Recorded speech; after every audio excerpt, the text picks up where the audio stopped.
Disculpe. Bien, entonces ayer nos quedamos en la parte de las aplicaciones. Estábamos viendo, digamos, todo el preámbulo, todos los antecedentes, la parte, pues, que genera a final de cuentas toda esta disciplina de la robótica. Entonces, ya yendo a los contextos actuales, pues vemos dónde se puede aplicar la robótica, sobre todo la robótica industrial, que es el mayor auge, digamos, de la aplicación de esta disciplina. Entonces, una de las principales aplicaciones es la soldadura de arco eléctrico. Ahí podemos ver en pantalla, por el color, yo digo que es un robot KUKA, donde pues precisamente está utilizando esta parte de la soldadura para, pues según yo, unir este cilindro metálico con esta base. Entonces ahí, si se fijan, también está siendo auxiliado por un torno CNC, donde tenemos aquí el contrapunto, acá tenemos el choke, no recuerdo cómo se llama esta cosa, bueno, la mordaza, y lo va girando a la vez que el robot está simplemente ahí puesto para ir soldando. Entonces esa es una aplicación muy útil con robots para que quede preciso y ahora sí que quede bien hecho. Otra de las aplicaciones, hablando también de soldadura, es la soldadura por punto, que es muy común en lo que es la industria automotriz, pues, cuando se están ensamblando los automóviles. Entonces este robot pues obviamente llega y va a unir, por ejemplo, ahí dos láminas a través de un punto de soldadura, ¿no? Entonces esta operación pues también es bastante útil o bastante utilizada en lo que es la industria automotriz. Y por el color pues yo digo que también es un KUKA, aunque creo que por la partecita negra de aquí pudiera ser también un ABB, no estoy seguro. Pero bueno, a final de cuentas es otra de las aplicaciones de la robótica en la industria.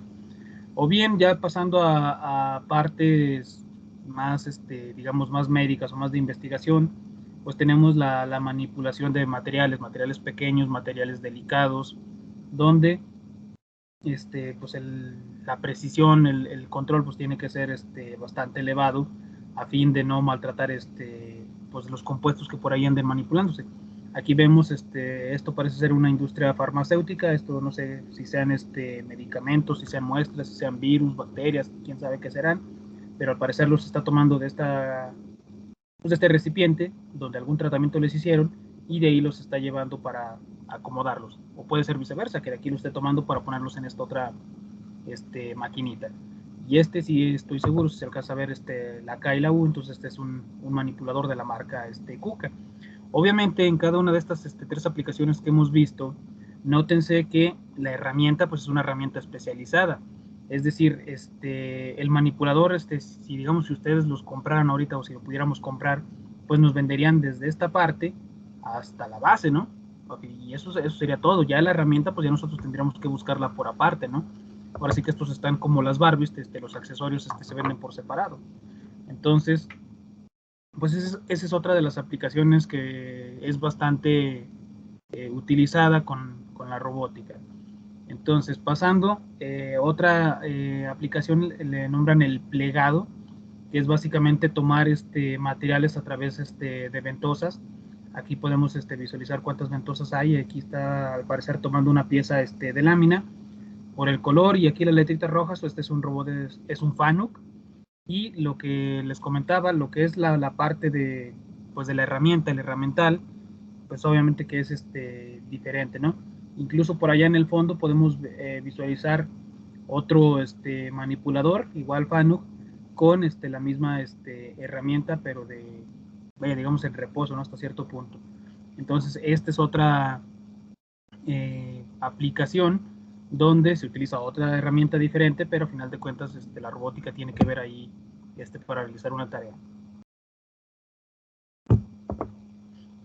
Continuando, vemos obviamente la pintura, en el caso de la industria automotriz, donde pues todas las piezas tienen que quedar perfectamente pintadas. Entonces ahí tenemos un control efectivo, primero en los movimientos, que sean continuos, que sean a la misma velocidad todos, e incluso en lo que es la regulación pues digamos del aplicador de la pintura, de tal manera que se garantiza que pues todo el color va a ser homogéneo y toda la pintura va a estar idéntica en todos lados del vehículo. Entonces esta es otra de las aplicaciones. Nada más aquí sí hay que tener bastante cuidado de proteger pues vaya lo más posible todos los elementos mecánicos o eléctricos y electrónicos del manipulador, para que precisamente estas partículas diminutas pues no entren y no provoquen daños. De hecho, si se fijan aquí, pareciera que estuviera como vendado todo este robot, y es precisamente para evitar algún daño en su funcionamiento, en sus medios de locomoción. Y por la marca, bueno, por el color, quién sabe qué marca será este robot. A lo mejor puede ser un Mitsubishi, pero no estoy seguro, porque aquí se alcanza a ver como un cuadrito azul. Entonces, quién sabe qué tipo de robot sea, qué marca. Pero si se fijan, sigue teniendo las mismas, ¿cómo dice? Puntos iguales con los otros robots. Sus articulaciones, su estructura es básicamente la misma, como habíamos visto al principio de la clase pasada. Otra aplicación pues es obviamente la recolección, el empaquetado y el paletizado, es decir, mover grandes piezas de un lado a otro. Aquí en pantalla con poca resolución, pero al final de cuentas se alcanza a ver que es un robot FANUC, donde pues vean el tamaño de la pinzota. Es una pinza enorme, estos son básicamente como dedos, y aquí está levantando pues pareciera un costal de cemento. Entonces por lo general son costales de 50 kilos. Entonces, pues es un robot de gran tamaño, con gran potencia, que le permite, pues precisamente levantar estos pesos muertos a diferentes alturas o a una muy buena altura, ¿vale? Entonces, es otra de las aplicaciones más comunes para los robots, ¿no? O sea, una persona así bien pudiera hacer este trabajo, pero pues imagínense estar todo el día levantando costales de 50 kilos, pues cómo acabarían, ¿no? Bien molidos. Y quién sabe si al siguiente día puedan hacer otra vez la misma tarea, ¿no? Continuando con otra de las aplicaciones, pues es el ensamble o el ensamblaje. Aquí en pantalla vemos un robot armando una tarjeta madre, armando ahí al parecer aquí lleva una memoria RAM, la va a insertar aquí en estas terminales. Entonces para hacer eso pues tiene que tener bastante precisión. Este es un robot de la marca Universal Robots. Es nueva esa marca, no tiene mucho, bueno, relativamente nueva, ¿verdad? Pero a final de cuentas, aquí podemos ver la precisión que se requiere para ensamblar este tipo de componentes, ¿no? Tiene que ser bastante precisa. Eso, por decir un ejemplo, ¿no? Porque hay otro tipo de ensamble, por ejemplo, en la industria automotriz, donde llegan los robots con, no sé, una puerta, la ponen ahí, luego después llega otro robot y le aplica soldadura. Entonces ahí son piezas a lo mejor de mayor tamaño, pero la precisión sigue siendo prácticamente la misma. De otro tipo de actividades que se realizan con robots es la molienda de corte mecánico, el desbardado y el pulido, sobre todo en la fabricación de rines de aluminio, pues se utiliza mucho esta parte de hacer pues vaya, de bastar el material para darles la forma acá bastante coqueta a los rines deportivos, o bien para pulirlos, o bien para quitarles exceso de material, cualquier cosa, ¿no? Aquí podemos ver la herramienta, o sea, noten que es básicamente un eslabón completo, donde tenemos en la punta, pues digamos un esmeril, ¿no? Aunque bueno, igual no estamos seguros, pudiera ser también algún tipo material para pulir, alguna fibra o algún elemento textil que le ayude pues a darle una mejor apariencia, ¿no? No sabemos qué es lo que está haciendo, pero vamos a suponer que está devastando. Entonces, pues esta es otra herramienta y otra de las aplicaciones de la robótica. Por el color, pues ya sabemos que si son amarillos, por lo general van a ser de la marca FANUC. Y continuando con las aplicaciones, pues también tenemos el pegado, o bien poner sellos adhesivos, o bien pulverizar materiales, no nada más pintura. Y pues para ello, pues también miren, aquí está la marca del robot que pintaba hace rato, es de la marca Dur. No había escuchado de esa marca, hasta ahorita la voy viendo. Entonces ahí, pues fíjense en esta herramienta, por así decirlo, el robot prácticamente termina aquí. Aquí terminaría la parte del robot, y todo este elemento de acá, pues es la herramienta, ¿sale? Entonces, si se fijan aquí, al parecer está aplicando algún tipo de adhesivo y lo está inyectando con esta pues, puntita de metal, ¿no? Adelante, señor David, dígame. Bueno, nomás es que casi no se ve el mouse, entonces No ubicamos bien dónde está señalando, profe. Ahí está, ahora sí se ve el lapicito. Sí, ya se ve mejor. Sí, digo, estaba señalando ahí esa pequeña aguja que está ahí, que es con el que está aplicando el material. Que digo, vamos a suponer que es un adhesivo, ¿no? Para pegar ahí lo que serían las partes estas de los, ay, ¿cómo se llaman? Los sellos de goma de los vehículos, de los automóviles. Entonces, o bien para pegar los vidrios, no sé en qué parte del carro está, parece que es la parte posterior de un auto, pero quién sabe, ¿no? Como todavía no está completamente ensamblado, no se sabe. Pero bueno, el punto es que precisamente la herramienta, pues en muchos casos va a ser bastante grande, bastante extensa, entonces pues hay que tener en el cuidado, bastante cuidado en cómo se va a mover esa herramienta, ¿sale? Que ya lo veremos más adelantito, pero al final de cuentas, si nosotros nos concentramos en únicamente el movimiento del robot, ok, pues el robot, yo garantizo que esta punta del robot, pues no tenga choques en ningún lado, pero si la herramienta crece de tamaño, pues entonces ahí tengo que considerar esa distancia extra, ¿sale? Entonces, continuando, otra de las aplicaciones, ya otros procesos aparte, pues es la inspección visual. Por ejemplo, aquí este robot Fanuc tiene un sistema láser que está pues ahí iluminando las piezas, tomando distancias para ver que precisamente todas a lo mejor cumplan con las formas o que tengan la geometría deseada en el proceso de fabricación, o incluso hacer conteo de cuántas piezas hay. Hay otras aplicaciones que es, por ejemplo, corte con chorro de agua, soldadura para componentes electrónicos, en fin, o sea, las aplicaciones que hay para la robótica, pues la verdad es que son bastantes, digo, hablando técnicamente de lo que es la robótica industrial o los manipuladores industriales, porque ya si nos vamos a la robótica móvil, por ejemplo, están los drones que sirven para inspección y vigilancia, están los carritos que sirven para barrer la casa, o sea, los rumbas, los de entretenimiento, los de competencia, ¿no? O sea, ahí nos podemos ir toda una clase o hasta dos viendo diferentes aplicaciones de la robótica, ¿no? Sobre todo en medicina habíamos platicado estos robots quirúrgicos que hay, entonces ahí nos podemos extender bastante, ¿sale? Y pues aquí vemos en esta imagen precisamente esa parte de la soldadura de componentes electrónicos con robots. Aquí no vemos qué marca es el robot, simplemente vemos la herramienta que es el cautín, y ahí está haciendo pues la soldadura de estos componentes que al parecer son componentes de montaje superficial, pero bueno. Entonces, hasta aquí algún comentario respecto a la parte de la aplicación de la robótica o de los robots.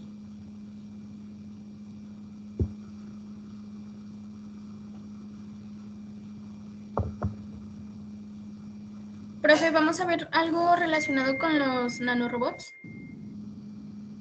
No creo, porque a final de cuentas, técnicamente es lo mismo de que un robot grande o un robot móvil, solamente aplicado a pequeña escala. Y de hecho, en muchos casos, también es esa parte del término robot está, ¿cómo decirlo?, hasta cierto punto abusada. O sea, es lo que les mencionaba en alguna clase del abuso del lenguaje, que luego añadimos palabras rimbombantes para hacer más vistoso algo.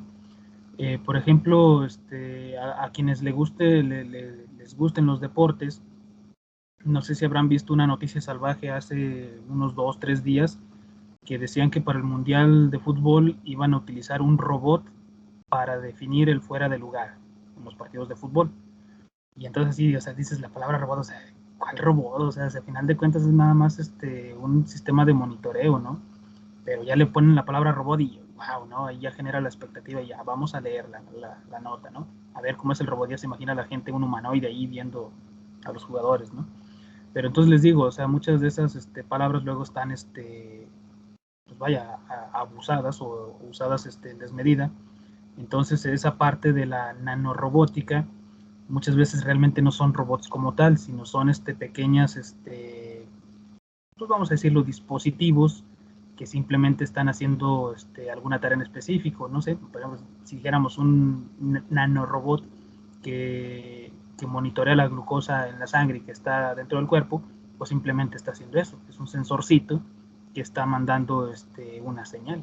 Entonces técnicamente no es un robot, sino es un sensor, pero ahí luego nos encanta, les digo, ponerle adjetivos a ciertas cosas para que suenen más rimbombantes. Pero hablando o contestando técnicamente la pregunta, no, nos vamos a enfocar, les digo, en robótica de manipuladores y robótica móvil.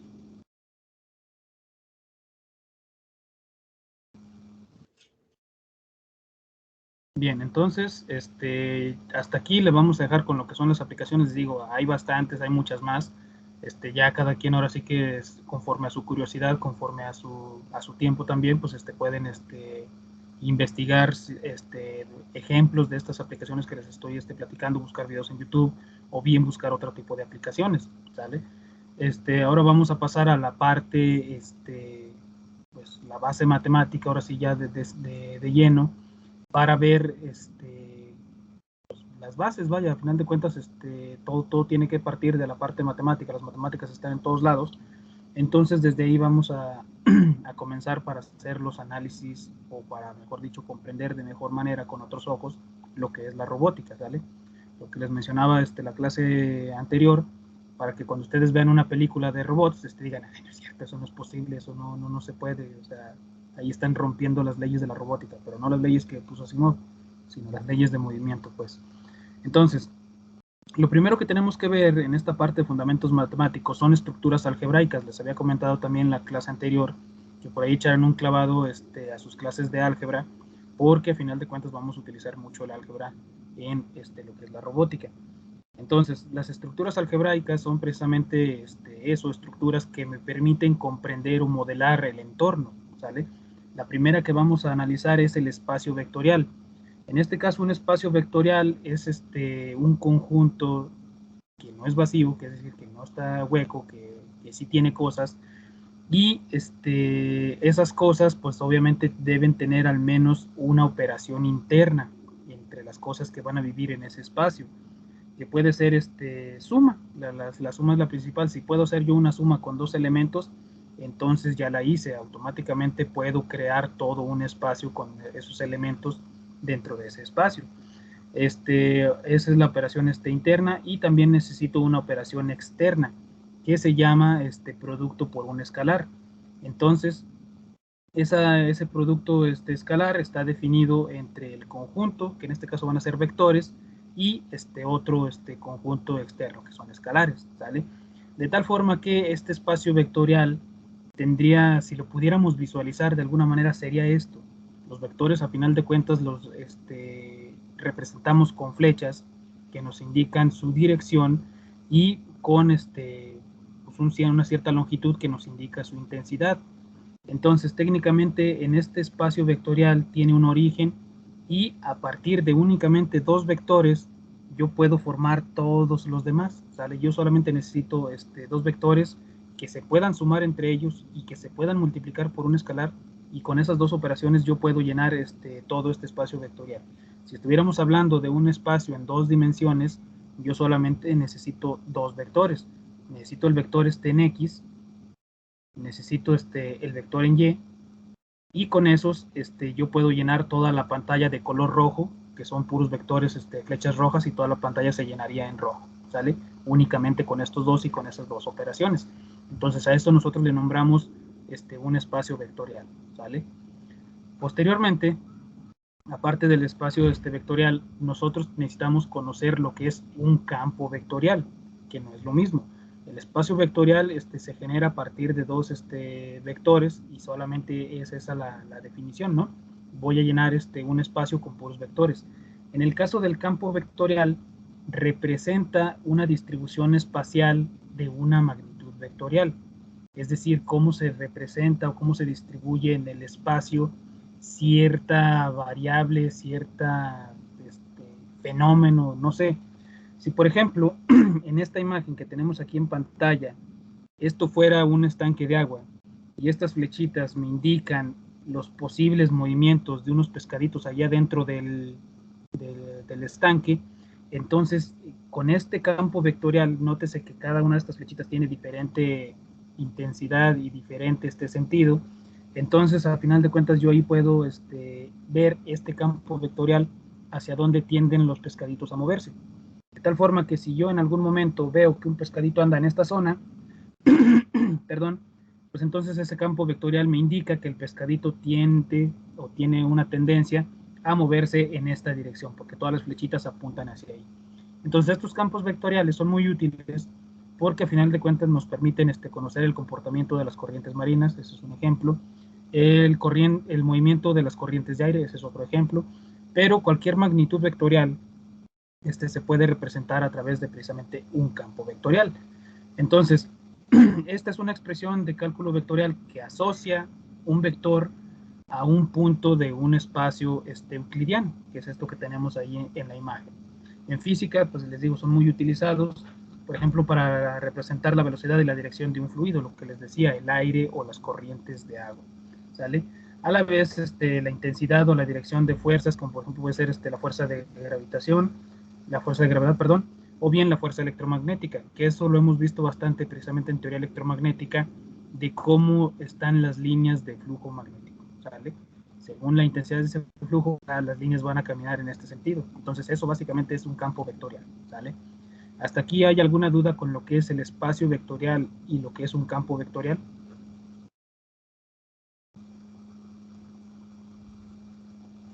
No, profe. Ok. Digo, si en algún momento explico feo, díganme, porque no, obviamente pues no soy matemático, ¿no? Entonces trato de explicar estos conceptos como mejor los entiendo y de la forma en la que los puedan entender mejor. Pero digo, obviamente no es mi formación la matemática, pues entonces ahí puedo andar luego diciendo burradas. Entonces, después de comprender lo que es un espacio vectorial y un campo vectorial, necesitamos otra herramienta que es la transformación lineal. Una transformación lineal básicamente es una función matemática que tiene un dominio y un codominio. Y la particularidad es que tanto el dominio como el codominio técnicamente son espacios vectoriales. ¿A qué nos referimos con esta parte del dominio y el codominio? Técnicamente estamos diciendo que una transformación lineal es una regla que me permite pasar vectores de un espacio vectorial V a un espacio vectorial W, ¿sale? Así de simple, es decir, pues me va a permitir hacer eso, trasladar vectores de un lado a otro, ¿sale? Digo, ya dijimos que los espacios, los vectores viven en un espacio vectorial creado por ellos mismos. Entonces, si yo tengo otro espacio donde se crearon otros vectores, entonces, ¿de qué manera yo puedo brincar o puedo trasladar estos vectores de un lado a otro? La transformación lineal me va a permitir eso, ¿sale? ¿Qué operaciones matriciales también necesitamos conocer? Obviamente la suma y la resta, porque ya vimos que en el caso de los vectores, yo necesito la operación interna de la suma para poder crear un espacio vectorial. Y si yo puedo hacer eso con vectores, pues entonces también lo puedo hacer con matrices, ¿vale? A final de cuentas, una matriz se puede ver como un vector en más dimensiones. Entonces, para el caso de las sumas, si yo tengo una matriz, el ejemplo más básico de 2 por 2, donde comenzamos a numerar los elementos de la matriz por la esquina superior izquierda, ese es el elemento 1, 1, continuando hacia la derecha con el elemento 1, 2, el primer número por lo general es el renglón y el segundo es la columna, entonces este sería el elemento que está en la columna 1, digo, en el renglón 1, columna 1, este elemento sería el del renglón 1, columna 2, y así sucesivamente, ¿no? Entonces así es como nombramos a cada uno de los elementos de las matrices. Para el caso de la suma, si yo voy a sumar dos matrices, una con componentes A, B, C, D y otra con componentes E, F, G y H, pues entonces la suma es sumar directamente los elementos en su posición. A más E, B más F, C más G y D más H, ¿sale? Entonces esa sería la suma. Para el caso de la resta es exactamente lo mismo, simplemente pues cambió el signo. Entonces, no creo que haya problema con lo que son la suma y la resta de matrices. Para el caso de la multiplicación, aquí vamos a suponer que yo tengo una matriz T, que es de 2 por 2, y tengo una matriz F, que también es de 2 por 2. Entonces, volviendo a los coeficientes que habíamos dicho, A, B, C y D, y E, F, G y H, pues entonces la operación o la multiplicación tengo que hacerla de esta manera. Voy a tomar el primer renglón, voy a tomar la primera columna, estoy tomando el renglón 1 y la columna 1 para colocar el resultado de la multiplicación de esos elementos en el espacio 1, 1, ¿sale? Entonces la multiplicación se hace A por E más B por G, ¿sale? Y para el siguiente elemento, ya sea que a ustedes les guste iterar primero los renglones o bien segundo las columnas, no importa, a final de cuentas la posición se tiene que mantener. Si yo tomo el renglón 2 y la columna 1, pues ahora estoy tomando el renglón 2 y la columna 1, pues entonces esa operación va a quedar en el elemento 2, 1 de la matriz de resultado. Entonces sería C por E más C por E, aquí sería más D por G, aquí tengo un error, que sería D, ¿sale? Ahí sí se me fue esa variable. ¿Dudas con lo que es la multiplicación de matrices? No creo, pero todos pregunto por si les dudas. Ah, profe. No, profe. Perfecto. Y para el caso de la división, pues es si yo tengo una matriz T que la voy a dividir por F, pues técnicamente esta sería la representación, pero la forma correcta de realizar las divisiones de matrices es multiplicar a T por la inversa de F. Y con eso pues hacemos otra vez los mismos pasos de la multiplicación y con eso ya quedamos, ¿sale? Entonces, si no hay broncas con las operaciones matriciales, que estoy seguro que no, pues entonces ya la llevamos de gane, ¿sale? Entonces, vamos a pasar a la parte importante de lo que es la robótica, que es la localización espacial. A final de cuentas, si yo me voy a interesar en operar uno de estos dispositivos de este tamaño, con esta fuerza, con esta precisión, pues obviamente que me interesa saber dónde están en todo momento. ¿Para qué yo quiero saber dónde están? Primero, para poder aplicarles control. Segundo, pues para evitar que vayan a chocar, ¿sale? Porque imagínense, ustedes están ahí armando, en la industria automotriz, están ensamblando con sus robots, un Lamborghini o vamos a poner un carro Tesla, que yo creo que son de los más caros ahorita. Bueno, no sé cuál es el carro más caro, pero bueno, un carro caro, al final de cuentas. Y resulta que por ahí tienen un error de 1 centímetro en el movimiento del robot, y en vez de que el robot pase cerca de la puerta para soldarlo, pues pasa 1 centímetro adelante y automáticamente rayón a la puerta, ¿no? Y no, pues regrésate, ese carro ya, ya no funciona y vamos a fabricarlo otra vez casi, ¿no? O bueno, nomás la puerta, pero nos regresamos unas cuantas estaciones en el proceso de manufactura. Perdón, entonces, en todo momento a mí me interesa conocer la ubicación en el espacio de estos mecanismos, ¿vale?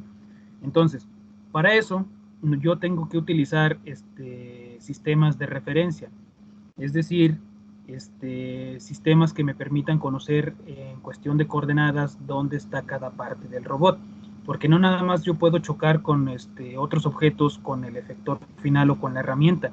También si hago un movimiento raro, puedo, no sé, levantar el codo del robot y pegarle por ahí a otro robot o a otro elemento del área de trabajo, ¿sale?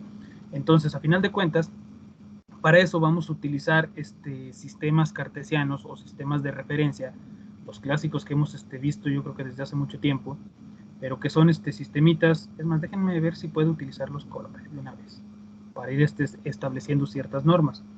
Donde ponemos un eje X, voy a cambiar de color, establecemos un eje Y, espero que alguien no tenga problemas de daltonismo y que pueda visualizar correctamente los colores, ¿cuáles son? Los amarillo y el verde, cuando alguien con problemas de daltonismo. Un eje Y y un eje Z. ¿Ya han utilizado SolidWorks en la carrera? Sí, ¿verdad? Sí, ya. Sí. Si se fijan, el marco de coordenadas de SolidWorks mantiene estos colores. Es una convención de colores, por lo general para sistemas de referencia, para sistemas coordenados. Al X casi siempre se le asocia el color rojo, a la Y se le asocia el color verde y a la Z se le asocia el color azul, ¿sale? Aquí, cuando teníamos clases presenciales, a mí me gustaba pedirles como actividad que precisamente formaran un marco de coordenadas de este estilo. Obviamente, entre lo que es el Y y el X, hay 90 grados, entre X y Z hay 90 grados, es decir, esto forma completamente lo que es una esquina pues digamos, de un cubo, y entre también hay 90 grados. Entonces, si no se los voy a pedir así como tal como tarea ni como actividad, pero sí es recomendable que ustedes hagan su marco de coordenadas, aunque sea ahí con 3 colores, róbenle por ahí colores a sus primos, sobrinos, hermanos o lo que sea, pero utilicen estos colores, el rojo, el verde y el azul, para determinar este sistema de referencia. Obviamente, cuiden la regla de la mano derecha, para que luego cuando estemos haciendo ejercicios, no tengan complicaciones. Y les digo, ¿por qué les pido un sistema de coordenadas? Es más, incluso hasta hagan 2, si pueden. Porque esta parte requiere mucha imaginación espacial. No sé si les ha tocado ver videos donde se burlan de las personas que no pueden estacionar un carro, que hacen 1000 maniobras y no pueden estacionar un carro.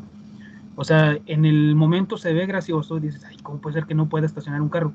Pero la verdad es que ese es un problema que tenemos muchos seres humanos, de que nos cuesta trabajo imaginar cosas en el espacio, ¿sale? Es decir, no tenemos esa parte, la imaginación espacial.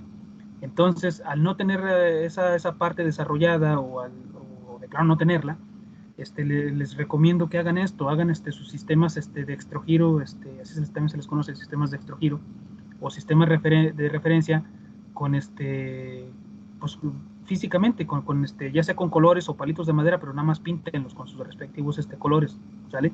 Porque les digo, más adelante lo vamos a requerir para ir imaginando ciertos movimientos, ¿sale? Entonces eso les queda como una pequeña recomendación, ¿sale? Entonces, esos sistemas de cartesianos nos van a servir para precisamente encontrar la posición de cada uno de los elementos del robot en el espacio, ¿sale? Si estuviéramos trabajando en el plano, es decir, solamente en 2 dimensiones, entonces tendríamos un sistema de referencia que vamos a nombrar como OXY, es decir, yo tengo un origen y a partir de ese origen se genera mi primer vector. Déjenme utilizo los colorcitos para no para ser congruente con lo que les acabo de decir. Ahí ustedes me disculparán, voy a estar ¿cómo se dice? Pues digamos avanzando un poquito lento con la clase por el cambio de colores y todas esas cosas, pero el chiste es que quede lo más claro posible, ¿sale? Entonces ahí yo voy a tener este sistema que estamos diciendo que es el sistema OXY, es decir, es un sistema que parte del origen hacia el eje X y posteriormente parte hacia el eje Y, ¿sale? Ese sería mi sistema de referencia cuando estoy trabajando en el plano, sobre todo cuando estoy trabajando con robots móviles, ¿sale? Entonces, sistema de referencia obviamente está definido por 2 vectores coordenados, el vector que va desde el origen hasta X y el que va desde el origen hasta Y. Entre ellos 2 son perpendiculares, ¿sale? Ese es un requisito, que siempre se mantengan perpendiculares. Y el punto de intersección es el origen, esto que vemos directamente en pantalla. Si fuera el caso de un sistema en 3 dimensiones, pues entonces tendríamos el sistema coordenado OXYZ, que estaría compuesto por una terna ortonormal. Ortonormal se refiere a que hay 90 grados entre ellos, de vectores unitarios OX, OY y OZ. Es que tenemos aquí arriba, ¿sale? Si estamos trabajando en 3D, necesitamos sistemas de referencia de este estilo. Si estamos trabajando en el plano, pues necesitamos sistemas de referencia de este orden. ¿Hasta ahí queda claro esa parte? Sí, profe. Sí, profe. Perdón. Entonces, vamos a borrar esos dibujitos y vamos a lo que sigue. Aquí en esta figura 13 que tenemos en pantalla, vemos lo que es la representación de un vector en coordenadas cartesianas en 2 y 3 dimensiones. Si yo estoy trabajando en 2 dimensiones, tengo mi plano XY, tengo mi sistema de referencia OXY, entonces tengo un vector que llega hasta un cierto punto, ¿sale? O dicho de otra manera, ese punto en este espacio bidimensional tiene un vector que lo conecta con el origen, ¿sale? Entonces, ese punto tiene coordenadas X y tiene coordenadas Y, ¿sale? Entonces, al punto A, yo tengo un vector que lo voy a nombrar como el vector P con coordenadas XY.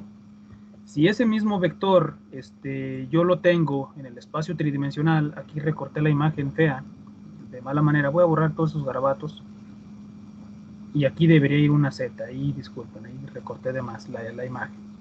Entonces, si yo tengo un vector o tengo un punto, que es este punto de aquí, que vamos a poner que es el punto A otra vez. Si yo tengo ese punto A en el espacio tridimensional, hay un vector que lo liga o que lo conecta con el origen de este sistema de coordenadas, con el sistema OXYZ. Por lo tanto, este vector en ese espacio tridimensional tiene una coordenada en X, tiene una coordenada en Y y tiene una coordenada en Z. Y el vector que lo une con el origen, pues va a ser el vector P con coordenadas X, Y, Z. ¿Vale?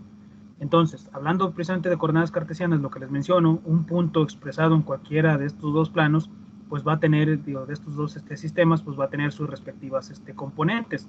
X y Y si estamos hablando del plano o un espacio bidimensional, y X, Y, Z si estamos en el plano tridimensional.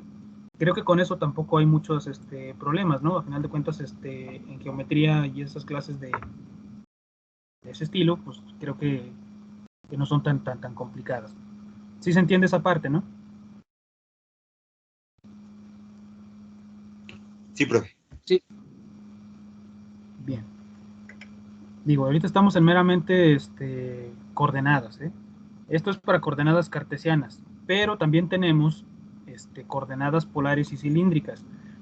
En muchos casos, ya por cuestiones de uso, por cuestiones de gusto de cada quien, muchos fabricantes manejan a sus robots en diferentes tipos de coordenadas, no nada más las cartesianas.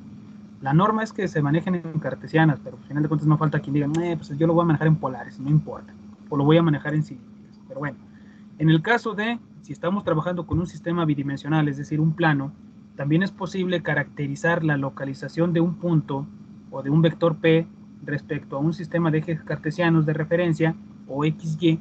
O sea, el sistema cartesiano de referencia se mantiene tal cual.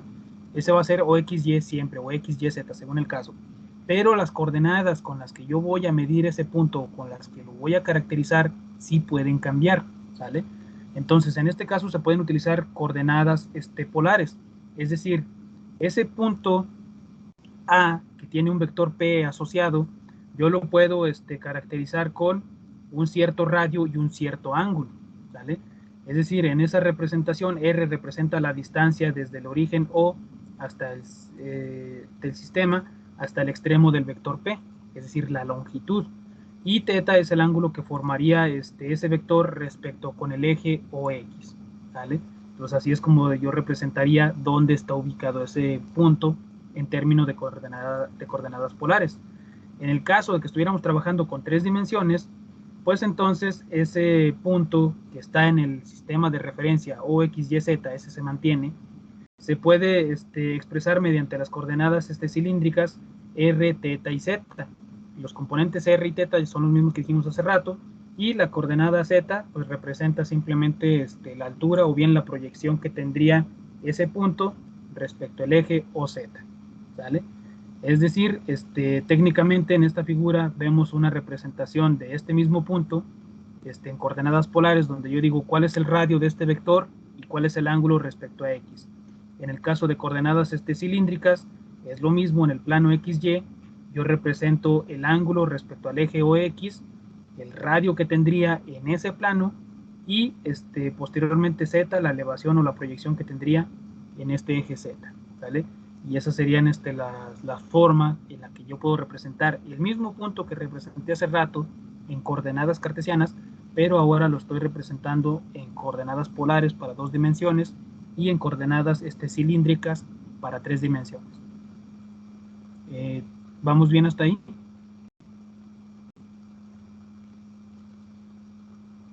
Sí, profe, todo bien. Sale. Y pues también tenemos un tercer tipo de coordenadas que son las esféricas y que también se pueden utilizar, nada más que aquí pues aplica solamente para coordenadas, para los espacios tridimensionales, donde utilizamos el sistema de referencia OXYZ, y en este caso el vector tendría como coordenadas R, θ y φ. La componente R ya dijimos que es la distancia desde el origen hasta el extremo del vector P. La componente de θ es el ángulo formado a partir del eje OX, y la componente φ sería el ángulo formado por este vector respecto al sistema OZ.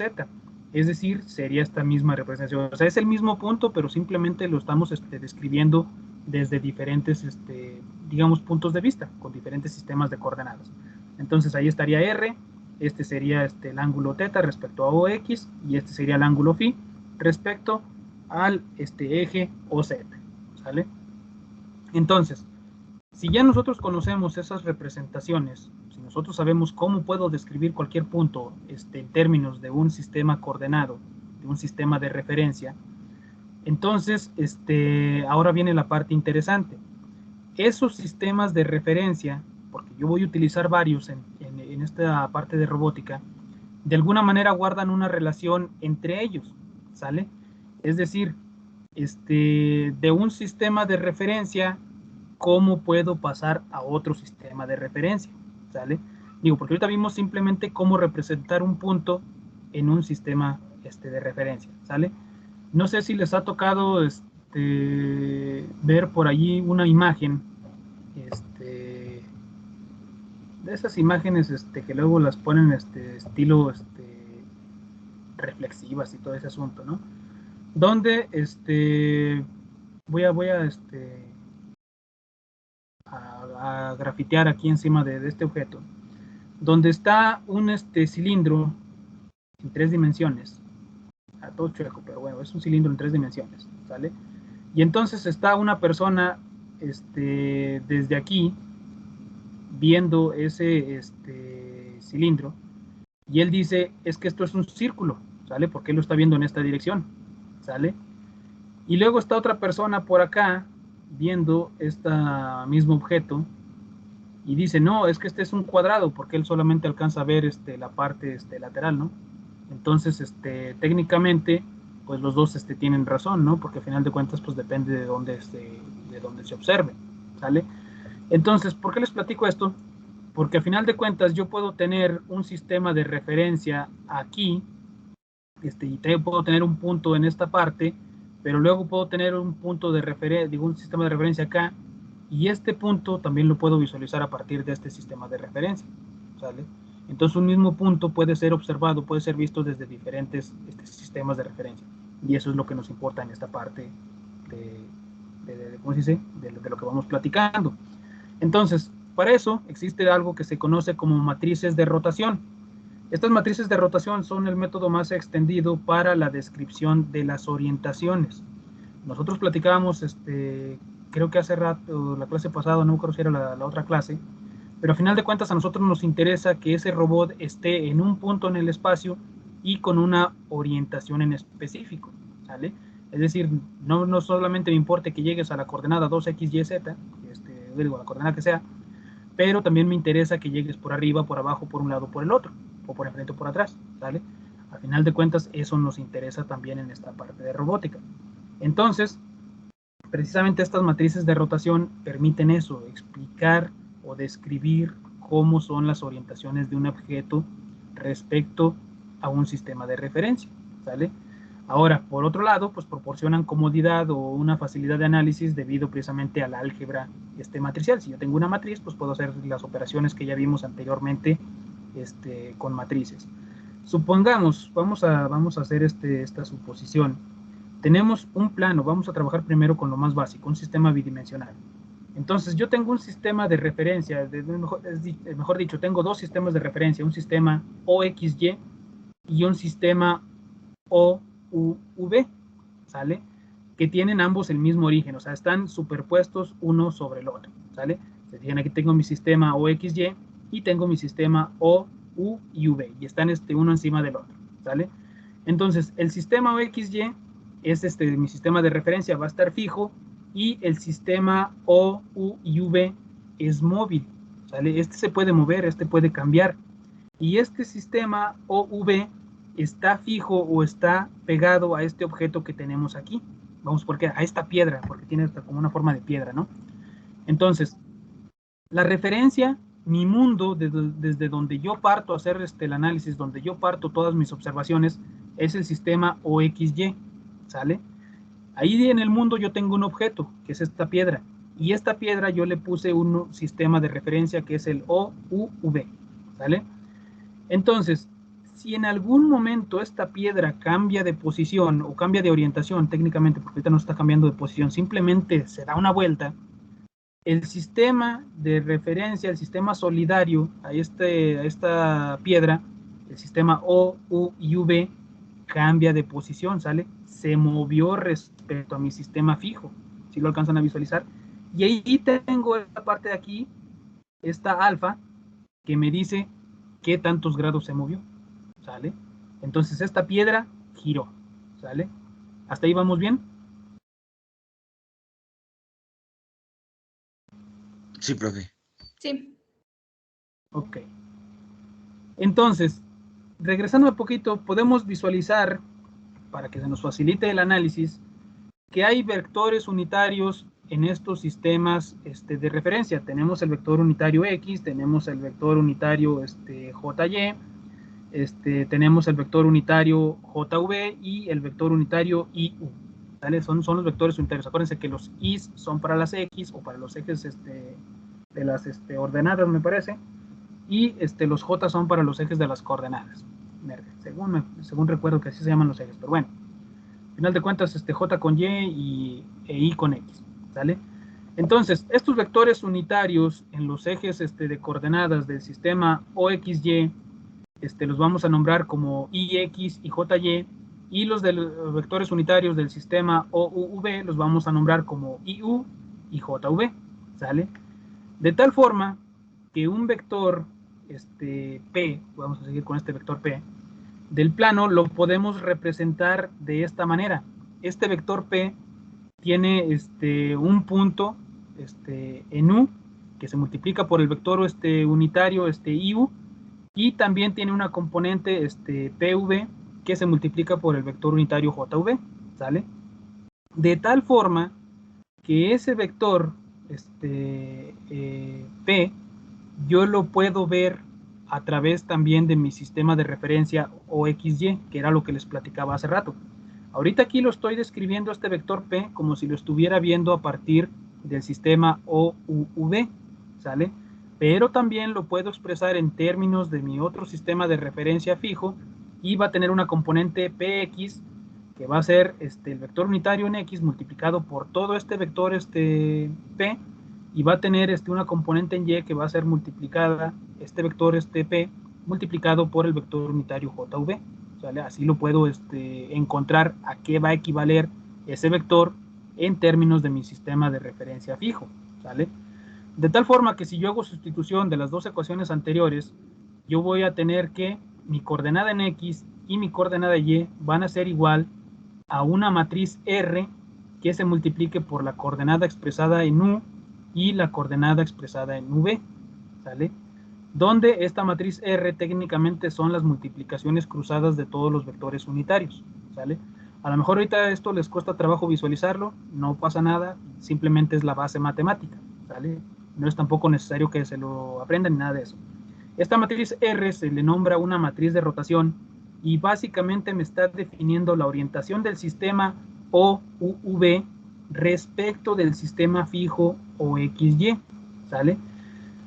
Si consideramos la posición relativa de este sistema OV girado un cierto ángulo alfa, lo que hizo la piedra hace ratito, ese ángulo que giró sobre el sistema OXY, entonces la matriz R tendría esta forma, ¿sale? Porque a final de cuentas ahí tengo que ver rotación respecto a los ángulos, ¿sale? Entonces esta matriz de rotación, que aquí la estoy expresando en términos de vectores unitarios, se transforma en términos de funciones seno y coseno. Es decir, la proyección de cada uno de estos ángulos, de cada uno de estos vectores unitarios respecto al sistema de referencia. Entonces esta matriz R me quedaría en esta parte coseno de alfa menos seno de alfa. Acá abajo sería seno de alfa por coseno de alfa, ¿sale? Entonces esto sí es importante, esto sí es necesario que lo visualicen. Esta parte no tanto, porque técnicamente no vamos a trabajar con un álgebra tan a detalle, tan específica con vectores unitarios y nada de eso, sino que nos vamos a enfocar a cuestiones trigonométricas. Entonces nos vamos a enfocar en esta parte de acá, ¿sale?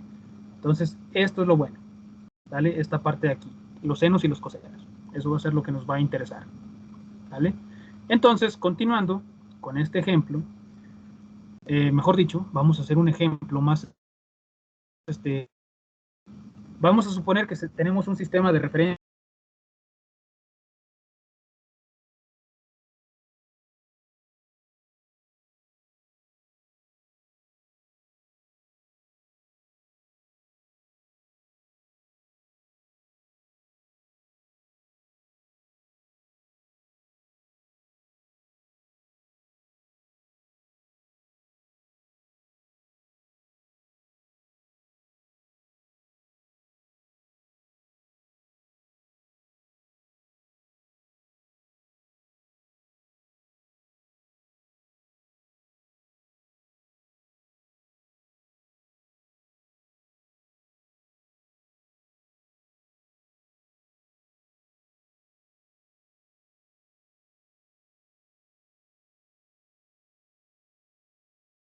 Profe, creo que está trabado.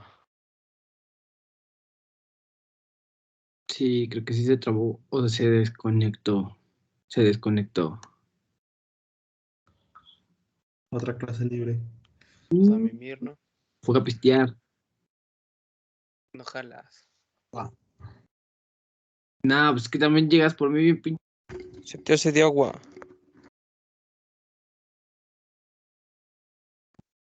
Pero a ti, carnal.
Sí, bueno. Ya se escucha, profe. Ya. Ya se había tardado el megacable en cortarme. Bueno, entonces, ¿dónde nos quedamos? ¿Hasta dónde me fui? En el ejemplo. El ejemplo tal cual. Sí, ahí iba a empezar apenas, creo. Ok, empezamos el ejemplo entonces, para que quede claro esta parte de lo que son las matrices de rotación, que les digo, son muy importantes en toda esta cuestión de la robótica. Entonces, vamos a comenzar por un sistema de referencia OXY, que lo tenemos ahí en la figura 17, ahí tengo mi origen, tengo mi eje X y mi eje Y. Entonces, luego vamos a añadir compartiendo origen, pero rotado 45 grados, va a estar este sistema OV. Para retomar un poquito el ejemplo anterior, vamos a suponer que ahí está la piedrita que rotó. ¿Sale? Entonces esa piedrita dio vuelta y tiene su sistema de referencia OUV. ¿Sale? Entonces, si yo estoy viendo que esa piedrita dio una vuelta, entonces me interesa conocer su posición respecto a el sistema OXY. ¿Sale? Entonces, voy a añadir un vector F que va a tener coordenadas 4X y 4Y. Es decir, respecto al eje X, va a tener ahí 4 unidades. Y respecto al eje Y, pues va a tener también 4 unidades. Aquí, curiosamente, por coincidencia, este sistema OUV rotó 45 grados, ¿sale?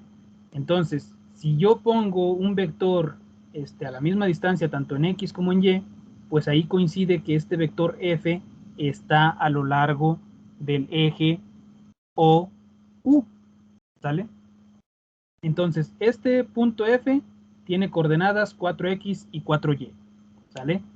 Lo que me interesa es conocer las coordenadas de ese vector, pero visto desde la piedra, ¿sale? La piedra dio una vuelta, ¿sale? Entonces ahora me interesa conocer ese punto, ese vector F respecto al sistema OUV, ¿sale? Entonces, si yo quiero conocer esas coordenadas, lo que tengo que hacer es el vector visto desde este sistema va a ser igual al vector visto desde el sistema fijo multiplicado por una matriz de rotación, ¿sale? Es decir, las coordenadas de este vector F en el sistema OXY son 4 y 4, y lo voy a multiplicar por coseno de 45 grados, menos seno de 45 grados, seno de 45 y coseno de 45, porque vimos que esa era la forma de una matriz de rotación. Y como resultado, me arroja 5.6569 en la coordenada U, porque ese ya lo estoy cambiando al otro sistema, y 0 en la coordenada V. Si nos regresamos, tiene sentido que este vector tenga su máximo valor sobre el eje U y esté completamente perpendicular al sistema V, porque dijimos aquí coincidió que estaba exactamente sobre este eje, ¿vale? Entonces, este resultado de alguna manera también lo podemos comprobar si obtenemos la magnitud del vector F. La magnitud sería la raíz cuadrada de cada uno de sus componentes al cuadrado, 4 cuadrado más 4 cuadrado, la raíz cuadrada, me quedaría otra vez 5.6569, ¿sale? Entonces, ¿se entiende para qué sirven las matrices de rotación?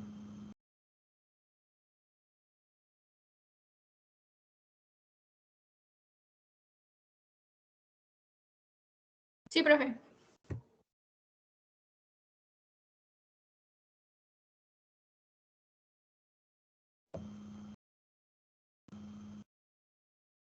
Bien, entonces, si no hay dudas con eso, vamos a ver, aquí analizamos el caso de una matriz de rotación en 2 dimensiones.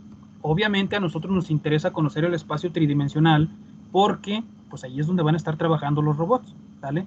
Entonces, si estamos hablando del sistema tridimensional, otra vez vamos a suponer los dos sistemas que comparten origen, que en este caso es el sistema fijo OXYZ y es el sistema móvil OUVW.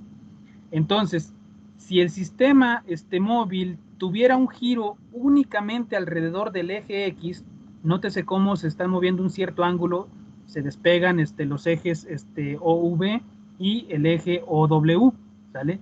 Entonces, en ese caso, una rotación alrededor del eje X, que es el sistema fijo, con un cierto grado alfa, sería de esta forma, ya sería una matriz de 3×3. Aquí se mantiene como 1 el eje donde está girando, que en este caso es X, y técnicamente estoy hablando de una rotación en un plano, que es en el plano YZ. Entonces ahí pongo una rotación bidimensional, que es coseno de alfa, menos seno de alfa, seno de alfa y coseno de alfa, ¿sale? ¿Sí se entiende esa parte?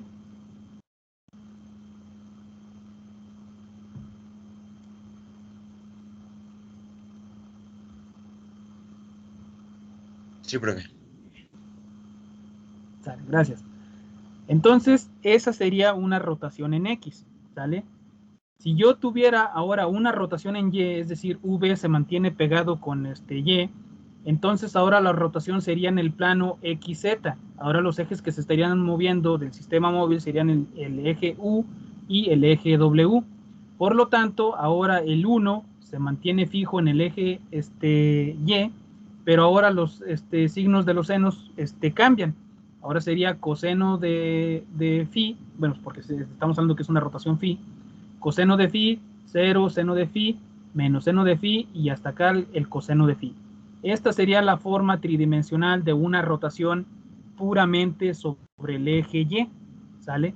Y para el caso de una rotación pura únicamente sobre el eje Z, donde el eje W se mantiene pegado al eje Z, sería una rotación de θ grados sobre el eje Z, y ahora el 1 queda en esta posición y la rotación bidimensional se mantiene en esta parte, porque ahora únicamente están cambiando los ejes del plano X y Y, ¿vale? Que era la que teníamos anteriormente, ¿vale? ¿Dudas? No, profe. Digo, esa parte está relativamente sencilla. El chiste es que sepan que se pueden hacer rotaciones puras en cada uno de los 3 ejes de los sistemas coordenados. Pero estas matrices de rotación también pueden componerse para expresar la aplicación continua de varias rotaciones. Es decir, no siempre va a haber rotaciones únicamente en esos ejes. Puede haber rotaciones compuestas o bien sí, una serie de rotaciones continuas. De tal forma que el sistema VW, si se le aplica una rotación de un ángulo alfa sobre el eje OX, después le aplicamos una rotación con un cierto ángulo phi sobre el sistema OY, sobre el eje OY, y después otra rotación con un ángulo θ sobre el eje OZ, pues entonces estamos hablando de que son 3 rotaciones continuas, y esas rotaciones pues no siempre van a ser de 90 grados, ¿sale? Incluso, si aún así fueran de 90 grados, pues tendríamos que conocer cómo quedó el objeto, cómo quedaría esa piedra que está rotando, que es la que vamos a tomar de referencia, cómo quedaría rotada respecto a los 3, a las 3 rotaciones que dio. De tal forma que la rotación global la podemos expresar de esta manera. Voy a decir que esta matriz T es una matriz de rotación general o global, donde primero aplicamos una rotación en X, luego aplicamos una rotación en Y, y al final una rotación en Z. Noten que el sentido de las rotaciones se pone de derecha hacia izquierda, ¿sale? De tal forma que aquí pongo la rotación en X, cierto alfa grados, la rotación en Y, phi grados, y la rotación en Z, θ grados. Si yo hago la multiplicación de cada una de estas matrices y el resultado otra vez por la siguiente matriz, me quedaría una rotación total de esta manera, donde c de θ expresa, por ejemplo, coseno de θ, y seno de θ, pues s de θ expresa seno de θ. Lo mismo aplica para phi y para alfa, según corresponda. Y como les menciono, es muy importante considerar el orden en el que se realizan las rotaciones. ¿Por qué? Si yo, en vez de dar primero la rotación en X, luego en Y y luego en Z, ahora cambio el orden, hago la rotación primero en Z, luego en Y y luego en X, fíjense, pongo primero Z, luego Y y luego X, yendo de derecha hacia izquierda, igual acomodo las matrices y fíjense cómo queda la matriz de rotación total, ¿vale? Ustedes pueden hacer este ejercicio, les digo, con su marco de referencia, el que hagan con sus palitos de madera, con lo que ustedes quieran. Pongan su marco de referencia ahí a un lado de su escritorio. Agarren cualquier objeto cuadrado, un cubo de Rubik que por ahí tengan a la mano, una caja de cerillos, una caja de lo que quieran, un cargador de celular, y hagan este ejercicio. Den primero una rotación alrededor del eje X, luego del eje X, luego den una rotación alrededor del eje Y, y luego hagan una rotación alrededor del eje Z, ¿sale? Y vean cómo queda ubicado su caja, su cargador o su objeto que estén rotando. Y después regrésenlo al principio y hagan las rotaciones en sentido contrario. Y van a ver que el objeto no queda donde mismo, no queda orientado de la misma manera. Entonces, por eso en robótica es muy importante el orden en el que se hagan las rotaciones, ¿sale? No es lo mismo si ustedes van caminando, si ustedes les dicen, están buscando un tesoro, les dicen, da 10 pasos a la izquierda y luego 10 pasos a la derecha, ¿sale? O que si les dicen, da 10 pasos a la derecha y después da 10 pasos a la izquierda. Bueno, el punto es ese, que no acabamos donde mismo, sobre todo en 3 dimensiones, ¿sale? Entonces hagan ese ejercicio de actividad recreativa para que comprueben que en robótica sí importa el orden de las rotaciones, ¿sale? Hasta aquí todo bien, todo claro, todo más o menos. No los perdí, no los dormí.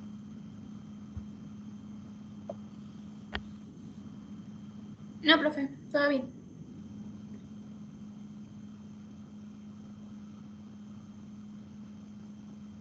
Bien, entonces, hasta aquí le dejamos, les dejo esas dos, pues, ejercicios, esas dos actividades.